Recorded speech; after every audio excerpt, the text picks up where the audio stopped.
हाय। हमने class 10th geography के chapter number 1 resource and development का थ्योरी पार्ट कंप्लीट कर लिया है। आज हम इस चैप्टर से रिलेटेड कुछ इंपॉर्टेंट एमसीक्यू लाए हैं जिससे आपका चैप्टर प्रैक्टिस भी होगा और इसमें हमने कुछ पीवाईक्यू भी लाए हैं। तो इन चैप्टरों को उस चैप्टर को रिवाइज करने के बाद ये प्रश्न प्रैक्टिस करेंगे तो आपके लिए ज़्यादा मददगार होगा, हेल्पफुल होगा। पहला प्रश्न देखते हैं।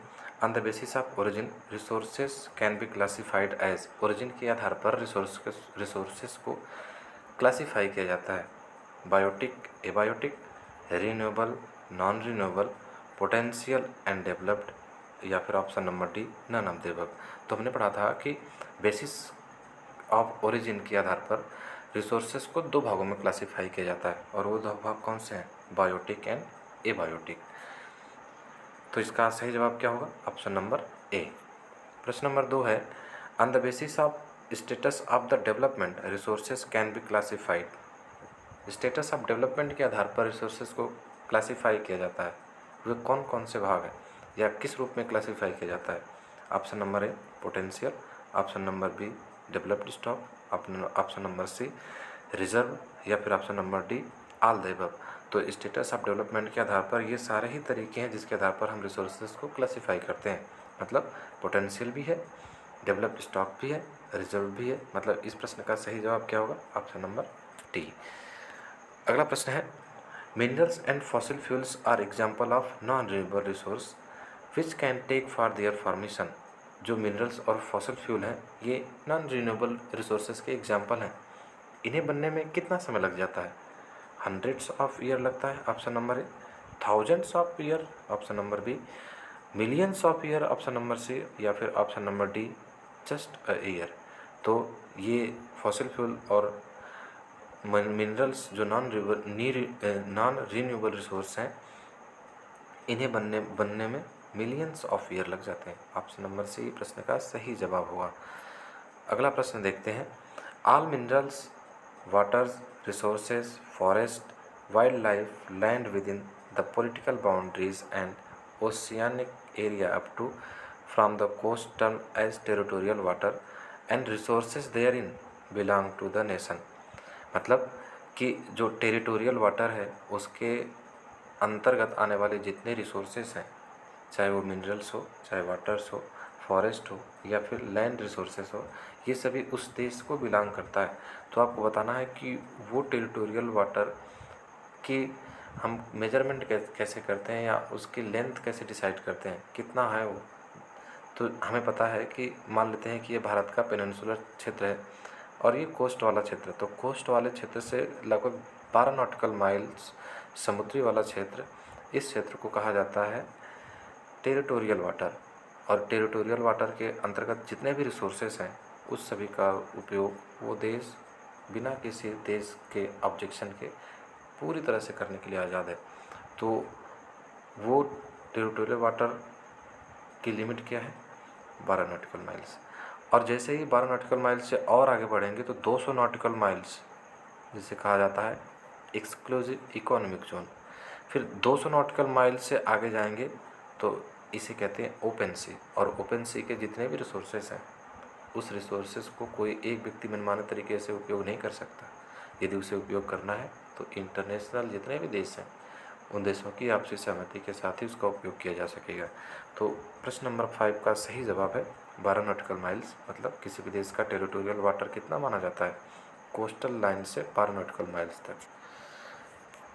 अगला प्रश्न है, the economic resources beyond exclusive economic zone. मतलब एक्सक्लूसिव इकोनॉमिक जोन के बाहर के जितने भी रिसोर्सेज हैं जिस पर कोई भी इंडिविजुअल कंट्री बिना किसी इंटरनेशनल कंसेंसस के या बिना किसी अंतर्राष्ट्रीय सहमति के उपयोग नहीं कर सकता, उसे क्या कहा जाता है? अभी हमने बताया कि ये कोस्ट लाइन से 12 नॉटिकल माइल तक तो टेरिटोरियल जोन है जिस पर पूरा नियंत्रण देश का ही होता है। 200 नॉटिकल माइल्स तक एक्सक्लूसिव इकोनॉमिक जोन होता है, इसके भी रिसोर्सेज वो देश ही उपयोग करता है। लेकिन जैसे ही 200 नॉटिकल माइल से आगे जाते हैं तो उसे कहते हैं ओपन सी। और ओपन सी बिना किसी इंटरनेशनल सहमति के उपयोग नहीं की जा सकती उसके रिसोर्सेज। तो वो एक्सक्लूसिव इकोनॉमिक जोन के बाहर वाला क्षेत्र या ओशन किस नाम के से जाना जाता है? ओपन सी। तो उसकी लिमिट क्या है? तो उसकी लिमिट क्या 200 नॉटिकल माइल से 12 नॉटिकल माइल्स है, 22.5 नॉटिकल माइल्स है, या फिर 100 नॉटिकल माइल्स। तो हमने बताया ना कि 200 नॉटिकल माइल्स से ओवर बियॉन्ड कहा ना, द इकोनॉमिक रिसोर्सेज बियॉन्ड। तो 200 नॉटिकल माइल्स के बियॉन्ड जितने भी रिसोर्सेज हैं या वाटर बॉडी है उसे क्या कहा जाता है, ओपन सी। और ओपन सी का कोई भी रिसोर्स बिना किस इंटरनेशनल सहमति के उपयोग नहीं किया जा सकता। तो इस प्रश्न का सही जवाब होगा ऑप्शन नंबर ए। अगला प्रश्न देखते हैं कि in 1992 more than 100 heads met in Brazil for first time in first international earth summit.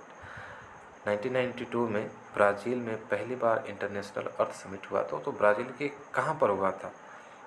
Option number A है रियो डी जेनेरो में, ऑप्शन नंबर साओ पालो में, ब्रासीलिया में, या फिर क्यूरिटिबिया में। तो इस प्रश्न का सही जवाब होगा रियो डी जेनेरो। अर्थ समिट 1992 में ब्राज़ील के कैपिटल रियो डी जेनेरो में ऑर्गेनाइज किया गया था, जिसमें 100 से ज़्यादा स्टेट्स के प्रतिनिधि आए थे, हेड्स आए थे। अगला प्रश्न है which of the following statement about agenda 21 is true. Agenda 21 जबकि अर्थ समिट में हम जितने भी देश गए थे उन्होंने एजेंडा 21 पर सहमति जताई थी, तो उसके बारे में कुछ स्टेटमेंट दिए गए हैं, उसके बारे में कौन से सही हैं। It aims at achieving global sustainable development. इसका एम था कि हम ग्लोबल सस्टेनेबल डेवलपमेंट को अचीव करेंगे। ऑप्शन बी है it is an agenda to combat environmental damage poverty and disease through global cooperation. मतलब ये एक एजेंडा था जिसके माध्यम से इन्वायरमेंटल डैमेज, पॉवर्टी और डिजीज़ जितने भी हैं इनको हम वैश्विक कोऑपरेशन से डील करेंगे या इसे कम्बैट करेंगे, इसे लड़ने का प्रयास करेंगे। ऑप्शन सी है one of the major objective of agenda 21 is that every local government should not draw its own local agenda 21। तो आप देखोगे एजेंडा 21 के दोनों ही ऑब्जेक्टिव, ऑप्शन नंबर ए और ऑप्शन नंबर 2 दोनों ही इसके मुख्य ऑब्जेक्टिव रहे, मुख्य उद्देश्य रहे। तो इस प्रश्न का सही जवाब होगा option number D, A and B दोनों सही हैं। अगला प्रश्न देखते हैं the Brundtland commission report published in shared ideas about sustainable development and how it could be achieved. Brundtland commission कब पब्लिश किया गया था, जिसमें किस बात का जिक्र किया गया था, सस्टेनेबल डेवलपमेंट और इसे कैसे अचीव किया जाए। तो ब्रूटलैंड कमीशन क्या 1997 में पब्लिश किया गया, 1987, 1992 या फिर 1977। तो ब्रूटलैंड कमीशन 1987 में अपनी एक रिपोर्ट पब्लिश किया था और वो रिपोर्ट या उस पुस्तक बुक के रूप में पब्लिश किया था। उस पुस्तक या उस बुक का नाम क्या था, अवर कॉमन फ्यूचर। तो इसका प्रश्न का सही जवाब होगा ऑप्शन नंबर बी 1987। अगला प्रश्न है the states of Jharkhand, Chhattisgarh and Madhya Pradesh are rich in which minerals. जो झारखंड, छत्तीसगढ़, मध्य प्रदेश है कौन से मिनरल में रिच है, बहुत ज़्यादा पाया जाता है, coal, option number B gold, silicon या फिर नन ऑफ द अबव। तो ये क्षेत्र कोयला के लिए बहुत ही फेमस है या कोयला में रिच है, ऑप्शन नंबर ए सही होगा। अगला प्रश्न है about of India's land area is plain which provides facilities for agriculture and industry. प्रश्न का मतलब ये है कि इंडिया का वो कितना % लैंड है जो कि प्लेन एरिया है, जो कि एग्रीकल्चर और इंडस्ट्री के लिए फैसिलिटी सुविधा प्रदान करता है। 43% है या फिर 53% है, 34% है या 45। तो इंडिया का लगभग 43% एरिया प्लेन एरिया है, ऑप्शन नंबर ए सही जवाब होगा। अगला प्रश्न है land which is left uncultivated for more than 5 year. ऐसी ज़मीन जो 5 साल से अधिक समय के लिए अनकल्टिवेटेड है, उसमें खेती ही नहीं हो रही, उसे क्या कहा जाता है, किस नाम से जाना जाता है, culturable wasteland, barren land, pasture या फिर फॉलो लैंड्स। तो वैसी ज़मीन को कहा जाता है culturable wasteland, option number A सही जवाब होगा। अगला प्रश्न है red soil is mostly found in. Red soil कहाँ पाया जाता है, option number A Jammu and Kashmir में, अपर गंगा प्लेन्स में, eastern and southern part of Deccan plateau में या फिर नन ऑफ द अबव में। तो हमने पढ़ा था कि रेड सॉइल कहाँ पाया जाता है, दक्कन प्लेटू के ईस्टर्न और सदर्न पार्ट में। इस प्रश्न का सही जवाब क्या होगा? Option number C. अगला देखते हैं प्रश्न, black soil is also called, black soil को और क्या कहा जाता है? बांगर, खादर, रेगुर या फिर ह्यूमस। तो ब्लैक सॉइल को हमने दो नामों से जाना था। पहले हमने ब्लैक सॉइल को कॉटन सॉइल भी कहते। क्यों कॉटन सॉइल कहते हैं? क्योंकि ये कॉटन के एग्रीकल्चर के लिए सूटेबल माना जाता है। इसके साथ साथ ब्लैक सॉइल को रेगुर सॉइल भी कहा जाता है। ऑप्शन नंबर सी इस प्रश्न का सही जवाब होगा। अगला प्रश्न देखते हैं, laterite soil is very useful for growing, मतलब लेटराइट सॉइल कौन से क्रॉप्स के लिए बहुत ही सूटेबल माना जाता है? ऑप्शन नंबर ए है rice, wheat and mustard. Option B है tea, coffee and cashew nut, pulses, sugarcane या फिर रेसिन या फिर नन ऑफ द अबव। तो लेटराइट सॉइल सबसे ज़्यादा सूटेबल माना जाता है टी, कॉफ़ी एंड कैशूनट। इन क्रॉप्स के प्रोडक्शन के लिए या इनके एग्रीकल्चर के लिए काफ़ी हेल्पफुल माना जाता है लेटराइट सॉइल। मतलब इस प्रश्न का सही जवाब क्या होगा? Option number B. अगला प्रश्न देखते हैं। अगला प्रश्न एसर्शन रीजनिंग वाला है। आपको पहले एसर्शन और रीजन पढ़ने हैं और इसके आधार पर ये सारे विकल्प को देखकर सही विकल्प का चयन करना है। एसर्शन पढ़ते हैं, resources are vital for human survival. जो रिसोर्सेज हैं ह्यूमन सर्वाइवल के लिए बहुत ही वाइटल हैं, अति आवश्यक हैं। रीजन क्या है?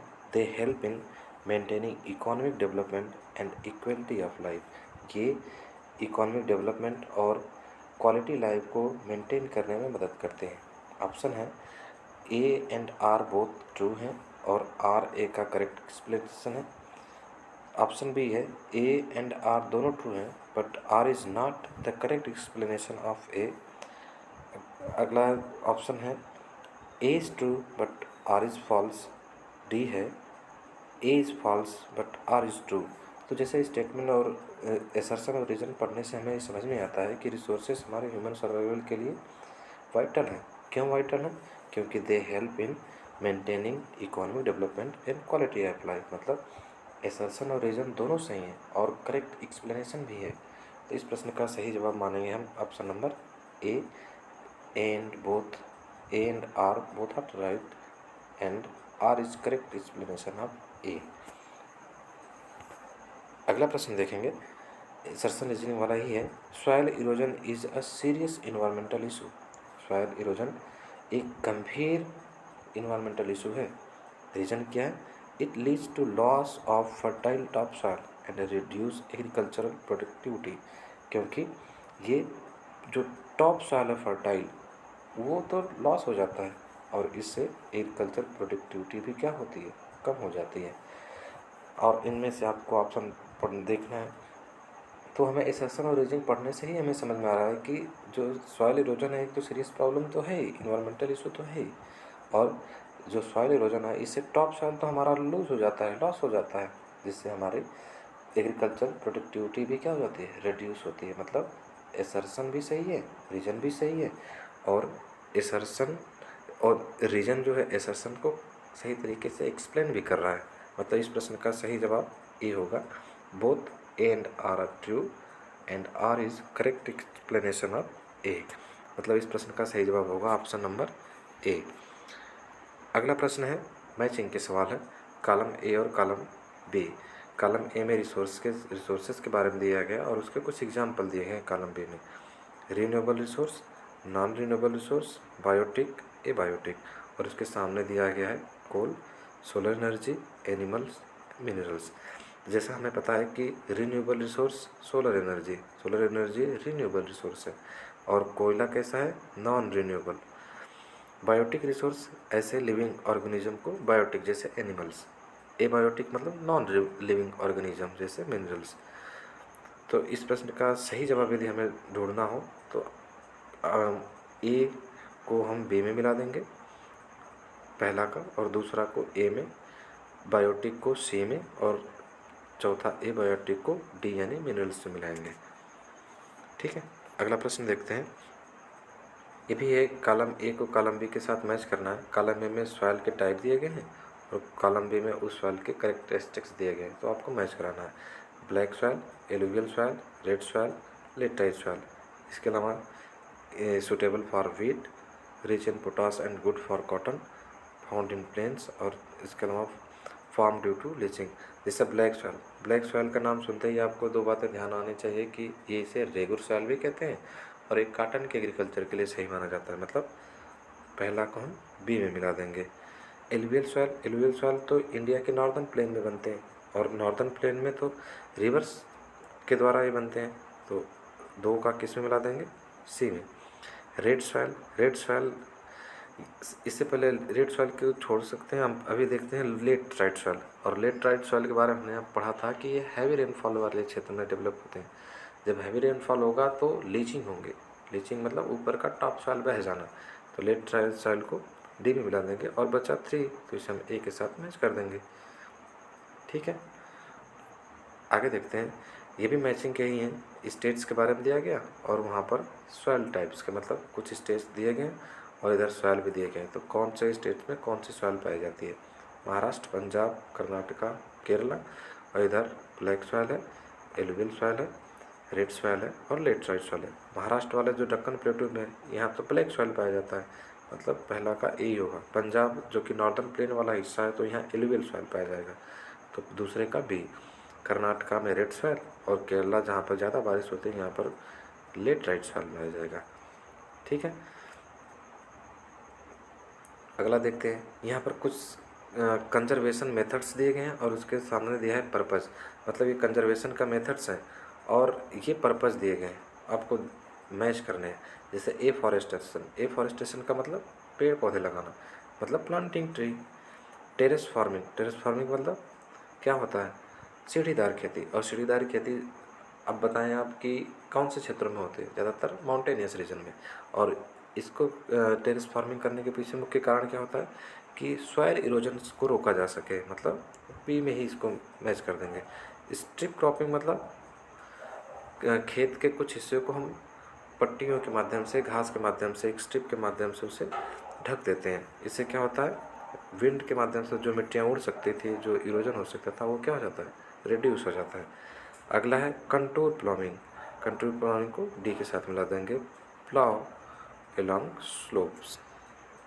ठीक है, तो ये कुछ प्रश्न है चैप्टर पर आधारित, ये प्रश्नों को आप बार बार प्रैक्टिस करिए।